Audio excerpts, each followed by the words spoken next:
Hürmetli sportsmenlar, demek sizge koraганнан soň her koysanız yılmayıp tura keyifleriniz eýlen. Инвалидтар 10 күндәге кысаларында сәламәтлек мөмкинлекләре шикле райондашларыбыз өчен спорт бәйрәме үткәрү инде традициягә әйләнде. Бу чараны алар елда көтеп ала. Сегодня собрались в этом спортивном зале все люди, у которых есть ограничения по здоровью.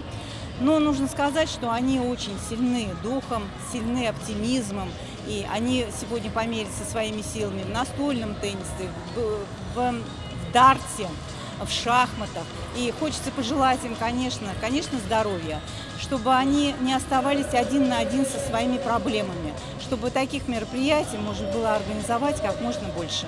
Бу көнне райондашларыбыз шашка, шахмат, дартс, өстәл теннисы буенча ярышларда катнашты. Теләгән кешеләр ГТО нормативлары да тапшырды. Ким дигәндә 10 ел бар, катнашам. Беренче урыннарны да алдым дартистан, икенче урыннарны да алдым. Һәм менә берсе генә үземнең яшьтәгеләр белән ярыштырмыйлар. Менә шунысы гына. Беренче урын буламы, икенчеме, ну катнашу мөһим. Мин бүген дә килдем. Миңа хәзер 86 яшь. Галия Вагызова үзенең көчен берничә спорт төрендә сынап карады. Ул спорт белән кичкенәдән шөгыльләнә. 6 яшында үзлегеннән йөзәргә өйрәнгән. Бүген дә волейбол уйнарга ярата. Көн саен чырдашлары белән 2 километр җәяү йөри. Я участвую на все виды спорта. У меня какие виды спорта?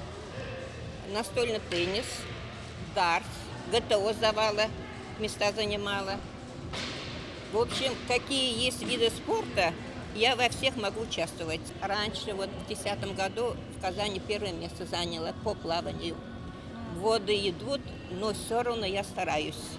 Илшат Мухаммаддинов, Зульфия Хакимова, дартс, Айбулат Әхлиев, Любовь Новикова, өстәл теннисы, Галия Вагызова шашка буенча җиңү яулады. Сәламәтлек мөмкинлекләре шикле булуга карамастан, үзләрендә актив хәрәкәтләнергә көч тапкан, тормышны яратып яшәгән райондашларыбыз соклану уята.